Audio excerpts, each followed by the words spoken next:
नमस्कार, स्वागत है आप सभी का। तो जैसा कि इस क्लास में हम पढ़ रहे हैं राजस्थान का करंट अफेयर्स, पिछले 2-3 दिन से लगातार हम पढ़ रहे हैं। 2-3 क्लासेज कंप्लीट हो चुकी हैं। आज उसी क्रम में हम आगे देखने वाले हैं और जैसा कि आपको पता है क्वेश्चन आंसर के फॉर्मेट में हम पढ़ रहे हैं, तो उसी क्रम में उसी तरह से हमारा पैटर्न रहने वाला है। शुरुआत करते हैं आज की क्लास की क्वेश्चन के साथ ही। क्या है आज का पहला क्वेश्चन कि भारत के दूसरे सबसे बड़े क्रिकेट स्टेडियम का निर्माण कहाँ किया जा रहा है। ऑप्शन आपके 4 दिए हुए हैं। पहला है अहमदाबाद, दूसरा है जोधपुर, तीसरा है जयपुर और चौथा कोलकाता। अहमदाबाद, जोधपुर, जयपुर और कोलकाता। आंसर मैं इसका बता देता हूँ, इसका आंसर है जयपुर। अब इन चारों को एक बार मैं एक्सप्लेन कर देता हूँ। सबसे पहले तो ये कि जो निर्माण किया जा रहा है वो जयपुर में कहाँ किया जा रहा है, तो जयपुर में एक गाँव है जिसका नाम है चौंप। ये दिल्ली रोड पर एक गाँव है चौंप गाँव, वहाँ इस स्टेडियम का निर्माण किया जा रहा है जो कि भारत का दूसरा सबसे बड़ा स्टेडियम होने वाला है और दुनिया में ये कौन सा, तीसरा। भारत का दूसरा तथा दुनिया का तीसरा सबसे बड़ा स्टेडियम रहने वाला है। तो सवाल उठता है कि दुनिया का पहला सबसे बड़ा स्टेडियम कौन सा है, तो अहमदाबाद में जो नरेंद्र मोदी के नाम से स्टेडियम है, नरेंद्र मोदी क्रिकेट स्टेडियम, वो दुनिया का पहला सबसे बड़ा। और दुनिया का पहला सबसे बड़ा है तो भारत का भी पहला सबसे बड़ा स्टेडियम कौन सा है, नरेंद्र मोदी क्रिकेट स्टेडियम। ये कहाँ है, अहमदाबाद में। इसी का पहले नाम था मोटेरा। जोधपुर और कोलकाता में कौन कौन से स्टेडियम है, तो जोधपुर में जो स्टेडियम है उसका नाम क्या है, बरकतुल्ला खान स्टेडियम। जोधपुर के स्टेडियम का नाम बरकतुल्ला खान के नाम पर है, तो बरकतुल्ला खान स्टेडियम। और कोलकाता का जो स्टेडियम है उसका नाम क्या है, ईडन गार्डन। अब यहाँ एक सवाल उठा है कि कौन सा किस क्रम में है, दुनिया का सबसे बड़ा कौन सा है, भारत का सबसे बड़ा कौन सा है। तो शुरू के 3-4 हम जान लेते हैं। ये भारत का भी सबसे बड़ा है, दुनिया का भी सबसे बड़ा स्टेडियम है। लेकिन दुनिया का जो दूसरा सबसे बड़ा स्टेडियम है उसका नाम क्या है, वो ऑस्ट्रेलिया में है और जिसका नाम है मेलबर्न क्रिकेट ग्राउंड या मेलबर्न क्रिकेट स्टेडियम। वो दुनिया का दूसरा सबसे बड़ा स्टेडियम है।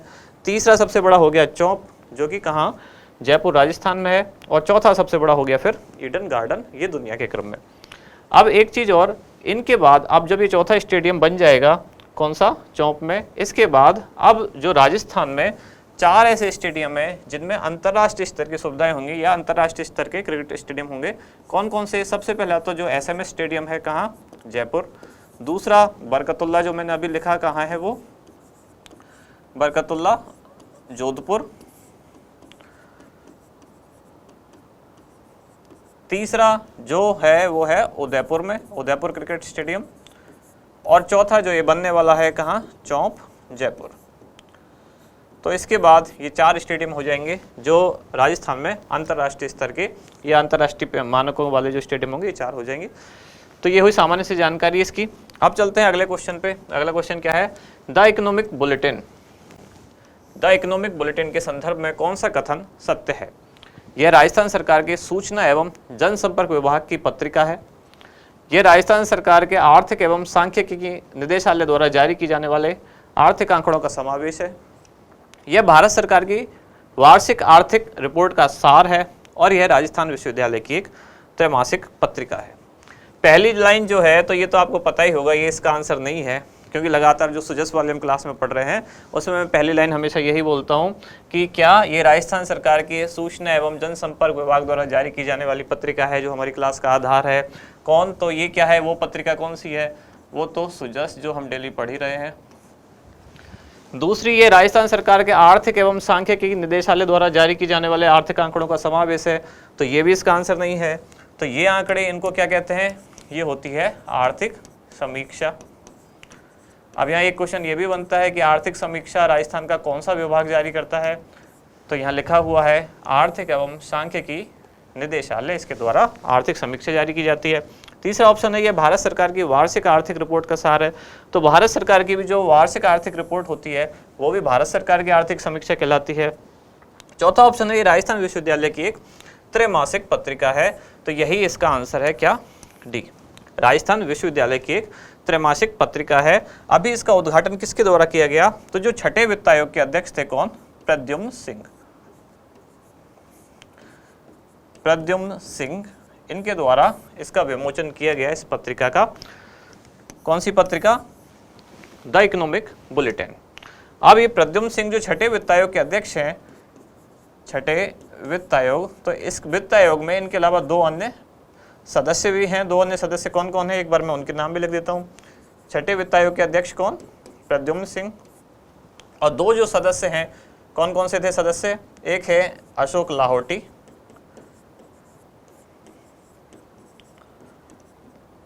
और दूसरे हैं कौन, लक्ष्मण सिंह रावत, लक्ष्मण सिंह रावत।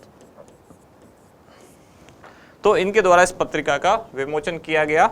जो छठे वित्त आयोग के अध्यक्ष हैं कौन, प्रद्युम्न सिंह। तो ये हुई एक बात कि द इकोनॉमिक बुलेटिन क्या है, तो राजस्थान विश्वविद्यालय की एक त्रैमासिक पत्रिका है। अब चलते हैं आगे अगले क्वेश्चन की तरफ। यूक्रेन में फंसे भारतीय विद्यार्थियों और नागरिकों की सहायता के लिए राज्य सरकार द्वारा जारी किया गया पोर्टल कौन सा है। चार ऑप्शन आपके पास क्या क्या है, the intimate portal, the E intimate portal, E Dakhil portal, Jan Soochna portal और एडवांस एनालिटिक्स पोर्टल। चार ऑप्शन आपने देख लिए, एक बार सोचिए। आंसर है इसका ए, द इंटीमेट पोर्टल। ये उन लोगों के लिए जारी किया गया जो यूक्रेन में फंस गए थे युद्ध के कारण, रूस और यूक्रेन का युद्ध चल रहा था तब भारत सरकार ने राजस्थान सरकार ने पोर्टल जारी किया, जिसमें उद्देश्य क्या था, जो वहाँ के नागरिक हैं, राजस्थान के रहने वाले हैं और वहाँ फंस गए हैं, या यहाँ के जो विद्यार्थी हैं जो वहाँ पढ़ने गए हैं, मेडिकल स्टूडेंट थे ज़्यादातर, वो अगर वहाँ फंस गए हैं तो वो अपनी सारी जानकारी इस पोर्टल पर उपलब्ध करा सकते हैं। कब ये शुरू किया गया था, ये शुरू किया गया था कब, 1 मार्च 2022। दूसरा पोर्टल है ई दाखिल पोर्टल। तो ये ई दाखिल पोर्टल किससे संबंधित है, ये उपभोक्ताओं की शिकायत से संबंधित है। तो उपभोक्ता मंत्रालय या उपभोक्ता शिकायत निवारण से संबंधित है ये उपभोक्ता शिकायत। ये अपनी शिकायत ऑनलाइन दर्ज करा सकते हैं, उसके लिए एक पोर्टल बनाया गया। तो इस उपभोक्ता जो निवारण विभाग है राजस्थान सरकार का, उसके जो अध्यक्ष हैं कौन, बनवारी लाल शर्मा, बनवारी शर्मा द्वारा इसका उद्घाटन किया गया। कौन से पोर्टल का, ई दाखिल पोर्टल। और कब इसका उद्घाटन किया गया, इसका उद्घाटन किया गया था 28 जनवरी 2022। तीसरा है जन सूचना पोर्टल। तो ये तो काफ़ी फेमस चीज़ है ही, आप जानते भी होंगे। ये राजस्थान सरकार की जो फ्लैगशिप योजना है उनमें शामिल है, आर्थिक समीक्षा में भी दिया हुआ है 2021-22 वाली में। तो जन सूचना पोर्टल ये कब लॉन्च किया गया, तो ये लॉन्च किया गया 13 सितंबर 2019। इसका उद्देश्य क्या है कि राजस्थान के जो विभिन्न जो विभाग हैं उनके द्वारा चलाई गई योजना है, विभिन्न जो कार्यक्रम है, वो सारी सूचनाएं एक ही मंच पर, एक ही पोर्टल पर उपलब्ध कराना। कौन सा, जन सूचना पोर्टल। और चौथा ऑप्शन है एडवांस एनालिटिक्स पोर्टल। ये एडवांस एनालिटिक्स पोर्टल, ये जो पोर्टल है ये दरअसल जीएसटी से संबंधित है। तो जीएसटी एडवांस एनालिटिक्स पोर्टल ये किसके द्वारा, जो राजस्थान सरकार का वाणिज्य कर विभाग है, वाणिज्य कर विभाग,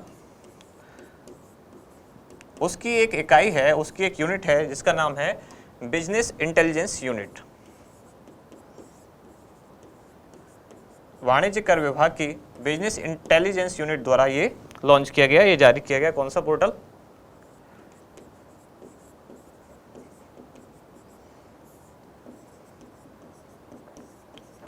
बिजनेस इंटेलिजेंस यूनिट द्वारा कौन सा, जीएसटी एडवांस एनालिटिक्स पोर्टल। और इस पोर्टल का उद्देश्य क्या है, तो जीएसटी से संबंधित ही है। इसका मतलब यह है कि जो कर का या टैक्सेशन का जो प्रोसेस है उसको कैसे आसान बनाया जाए, कैसे सुगम बनाया जाए। ये किससे संबंधित है, वाणिज्य कर विभाग से। और ये कब लॉन्च किया गया, ये था 12 जनवरी 2022। 4 पोर्टल हैं, चारों के नाम हमने पढ़ लिए।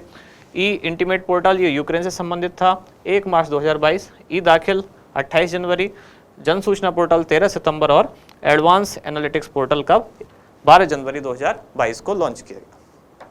अब चलते हैं आगे अगले क्वेश्चन की तरफ। अगला क्वेश्चन है बीकानेर में आयोजित परामर्श 2022 कार्यशाला का उद्देश्य क्या है। ऑप्शन आपको दिए हुए हैं, विद्यार्थियों के लिए कैरियर संबंधी परामर्श, बालिकाओं को स्वास्थ्य तथा पोषण संबंधी परामर्श, दिव्यांगजनों को विभिन्न परामर्श या महिलाओं को उद्यम प्रोत्साहन संबंधी परामर्श। क्या होगा इसका आंसर, एक बार सोचिए आप। 4 ऑप्शन को देख के कुछ समझ में आ रहा है। इसका आंसर है क्या, विद्यार्थियों को कैरियर संबंधी परामर्श, बालिकाओं को स्वास्थ्य और पोषण संबंधी परामर्श। इस तरह की 1-2 चीजें हम पढ़ चुके थे पहले, जैसे बीकानेर में क्या पढ़ा था हमने, अभियान शक्ति पढ़ा था, जो उनके एनीमिया उन्मूलन के लिए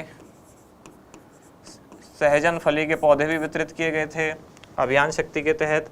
अब विद्यार्थियों को कैरियर संबंधी जो परामर्श है उसके लिए कौन सा पोर्टल या कौन सा कार्यक्रम आयोजित किया गया? यह आयोजित किया गया था परामर्श 2022, और ये भी कहाँ आयोजित किया गया? बीकानेर।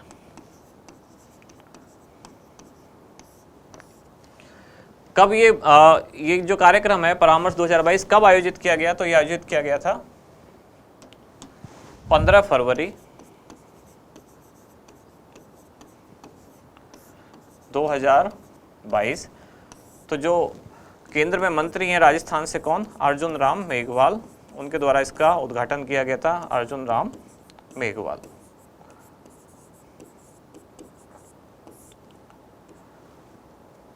ठीक है, यहाँ तक ये बात समझ में आ रही है। अब इसके जो आयोजक हैं उनमें कौन कौन से हैं?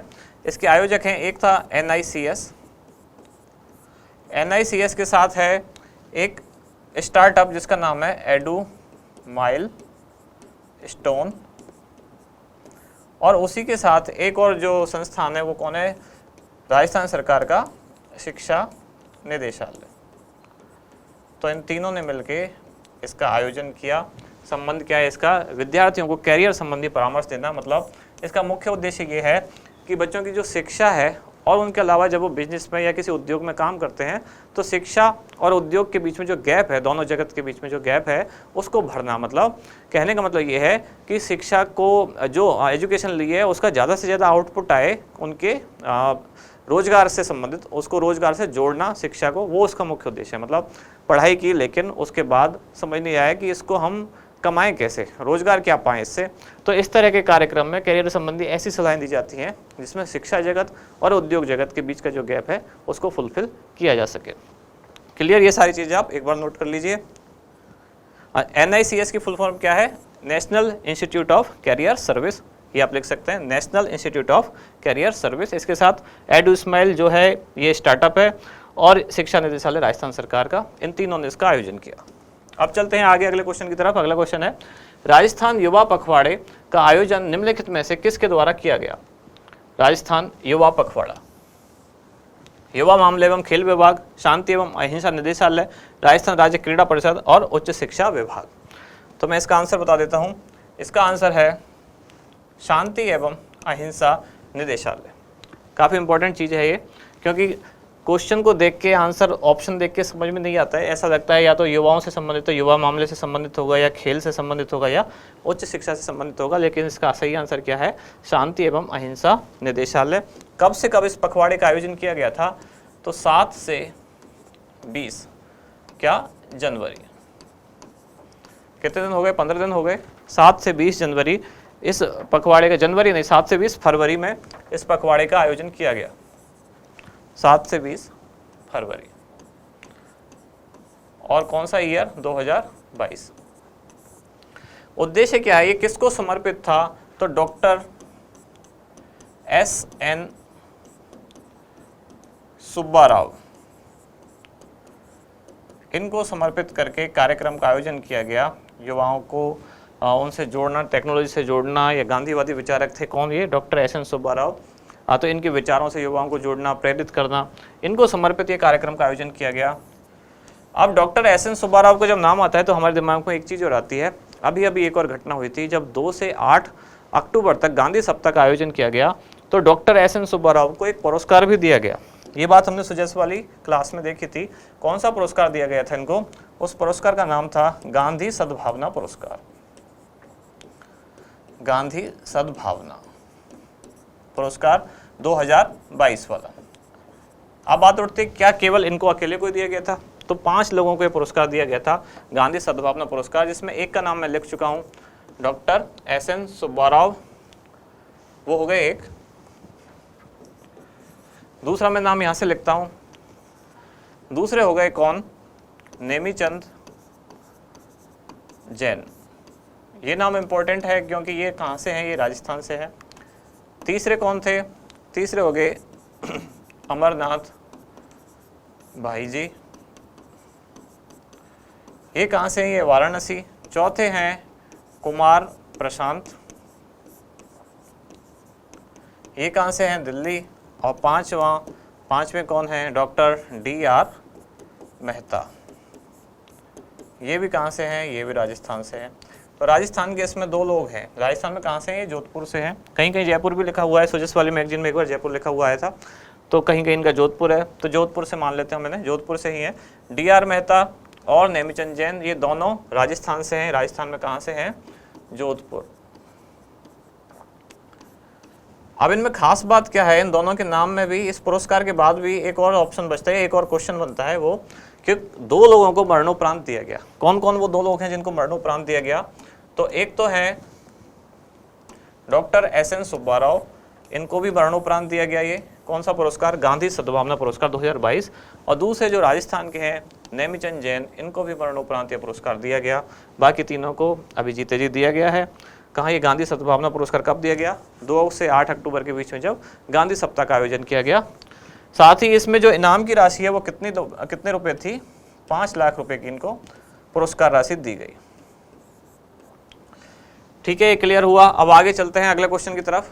अगला क्वेश्चन है, हाल ही में राजस्थान स्कूल शिक्षा परिषद द्वारा सरकारी विद्यालयों में डिजिटल शिक्षा के प्रसार हेतु निम्नलिखित में से किस संस्था के साथ समझौते पर हस्ताक्षर किए गए हैं? स्कूलनेट संस्था, वेदांता समूह, L&T कंपनी और रिलायंस ग्रुप। क्या होगा इसका आंसर? इसका सही आंसर है स्कूलनेट संस्था। बाकी के ऑप्शन देखते हैं पहले, बाकी चीजें क्या क्या हैं। वेदांता समूह, अभी कुछ ही दिन पहले हमने शायद 2nd क्लास में हमने पढ़ा था, वेदांता समूह ने जो आंगनवाड़ी केंद्र हैं उनके साथ मिलकर जो आंगनवाड़ी केंद्र है उनको किस रूप में डेवलप करना शुरू किया? तो नंदघर के रूप में आंगनवाड़ी केंद्रों को विकसित किया। किसने? वेदांता समूह ने। ये क्वेश्चन फर्स्ट ग्रेड के एग्जाम में पूछा गया अभी 11 अक्टूबर को, ये हमारी क्लास में भी था। स्कूलनेट संस्था इसका आंसर ये। इसको भी मैंने बताया था कि जो L&T कंपनी है इसने अभी नागौर जिले में, नागौर के स्थानीय प्रशासन के साथ मिलकर स्कूल शिक्षा के लिए काम किया। स्कूल शिक्षा के क्षेत्र में, या ऐसे बच्चे जो स्कूल शिक्षा से वंचित हैं तो उनके लिए किताब, कॉपी, पेन, स्कूल यूनिफॉर्म, बोतल, टिफिन, ऐसी चीज़ें वितरित कर रहे हैं L&T कंपनी। और उस अभियान का नाम है, उस अभियान का नाम क्या है? अभियान प्रकाश।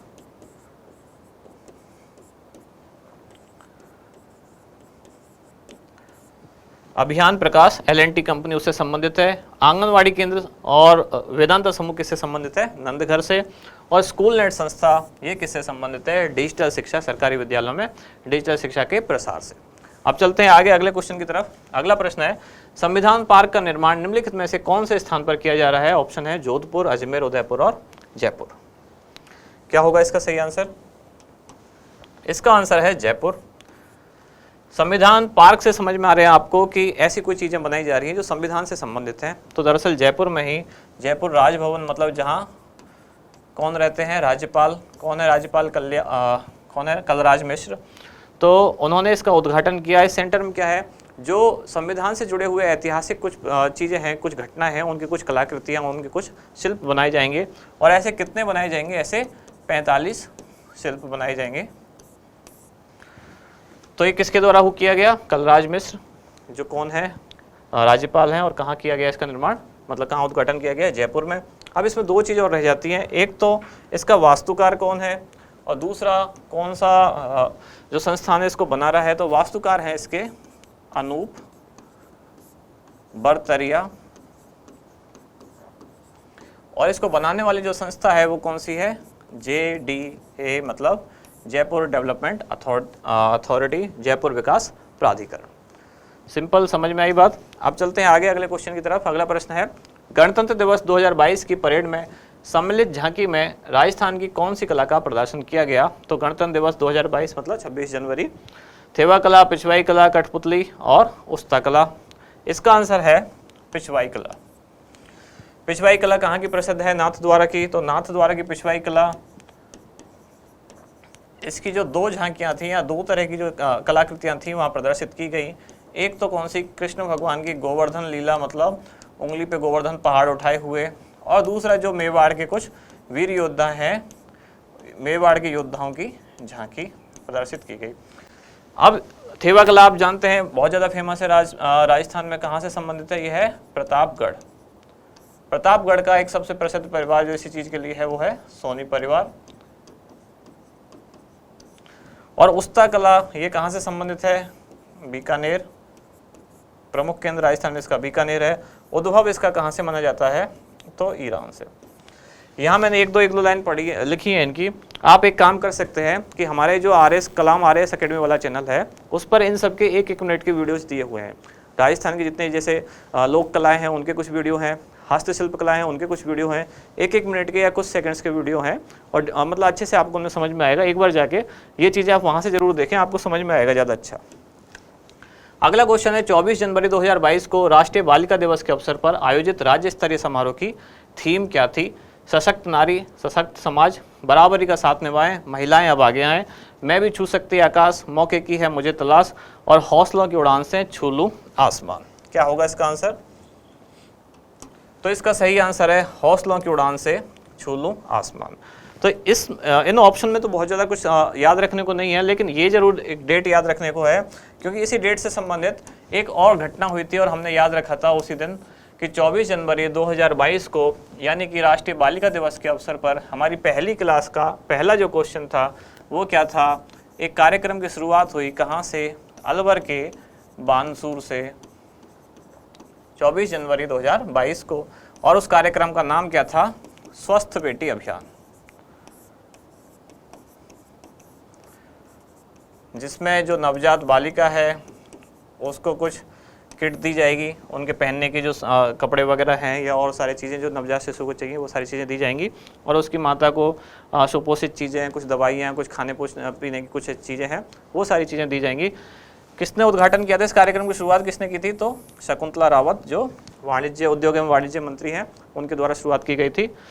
24 जनवरी 2022 के दो कार्यक्रम की चीज़ें याद रखनी है आपको, एक तो अलवर के बानसूर से स्वस्थ बेटी अभियान, और इस कार्यक्रम की जो थीम थी राष्ट्रीय बालिका दिवस के अवसर पर उसका नाम क्या था? राज्य स्तरीय आयोजन का हौसलों की उड़ान से छू लूं आसमान। ऐसे सेंटेंस पूछे जाते हैं कई बार। और अगला क्वेश्चन क्या है? हाल ही में भारतीय वायुसेना का अभ्यास कौन सा? ईस्टर्न ब्रिज 6 निम्नलिखित में से किस देश के साथ संपन्न हुआ? तो 4 केवल संपन्न नाम है, फ्रांस, ईरान, ओमान और रूस। क्या होगा इसका सही आंसर? इसका उत्तर है ओमान। तो ये छठा आयोजन है। तो ये 6 जो है ये कहाँ हुआ है? ये अभी हुआ है जोधपुर में। जो 5th था वो कहाँ हुआ था? 5th हुआ था कहाँ? ओमान में। 5th कब हुआ था? ये हुआ था अक्टूबर 2019 में। इसके अलावा जो जोधपुर में हुआ है अभी, ये कब हुआ है? ये हुआ है फरवरी 2022। इसके अलावा इसमें एक दो चीज़ें और बचती हैं, कौन कौन सी? कि ओमान के साथ हमारे और कौन कौन से हैं जो अभ्यास, मतलब सैनिक अभ्यास कौन कौन से? ये तो वायुसेना का हुआ। ऐसे एक थल सेना का भी होता है जिसका नाम है अल नगा।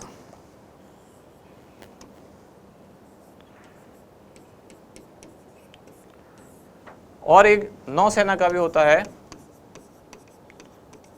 जिसका नाम क्या है? नसीम अल बहर, या इसी का दूसरा नाम और कौन सा है? एक्सरसाइज सी बीज। तो ओमान के साथ जो हमारी तीनों सेनाओं के तीनों तरह के जो कार्यक्रम है वो कौन कौन से हैं? थल सेना का, वायुसेना का और नौसेना का। जो वायुसेना का है उसका नाम क्या रखा गया है?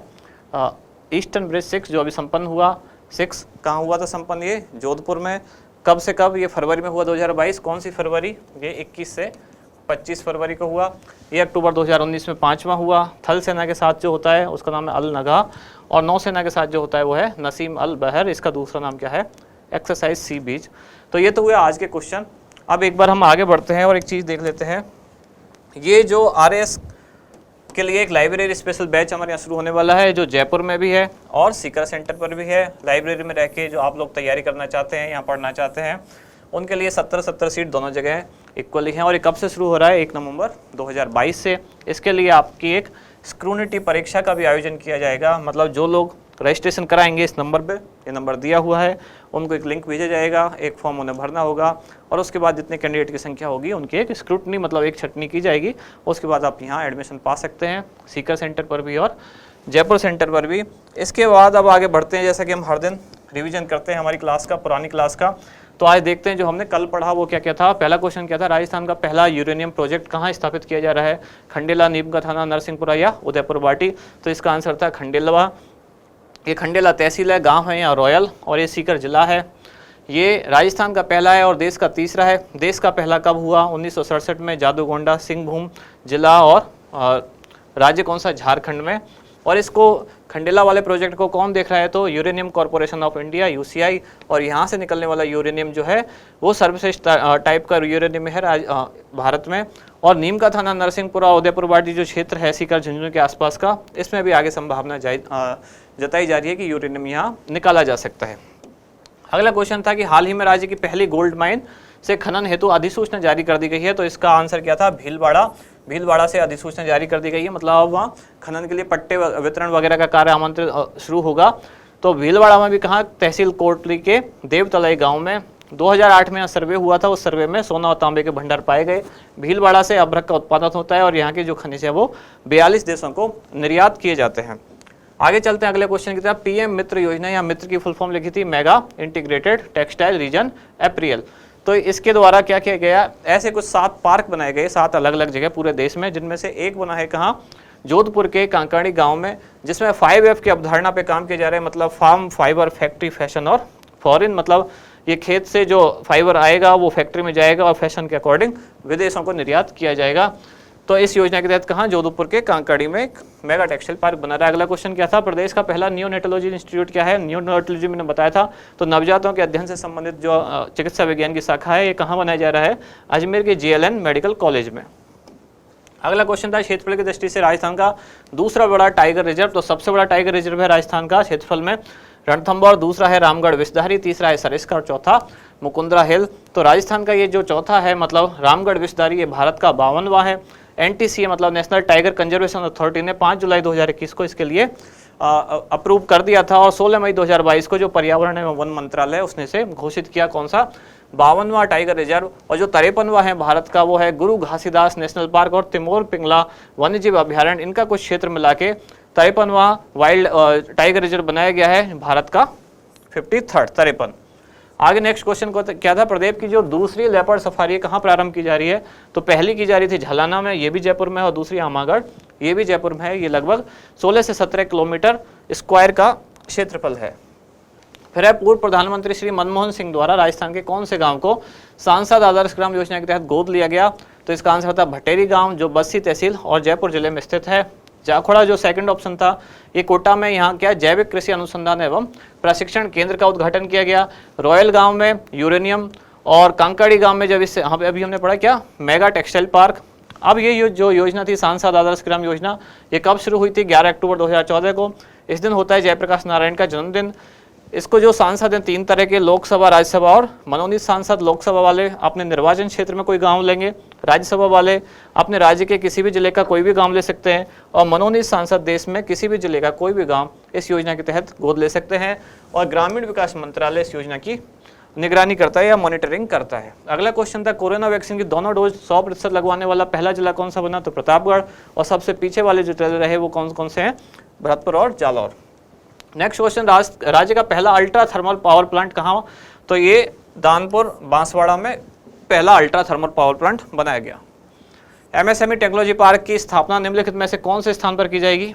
तो कहाँ, दौसा में की जाएगी। ये भारत सरकार और राज्य सरकार का एक समझौता है। तो ये कंप्लीट हुए दोनों दिन की क्लास, पहली, दूसरी, तीसरी और चौथी। आज ये 4 क्लास हो गई।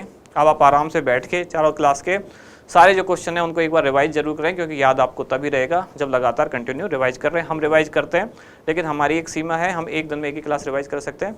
तो आप बैठ के एक बार सारे क्वेश्चन फटाफट 5-7 मिनट में रिवाइज करें। अब मिलते हैं कल अगली क्लास में। धन्यवाद।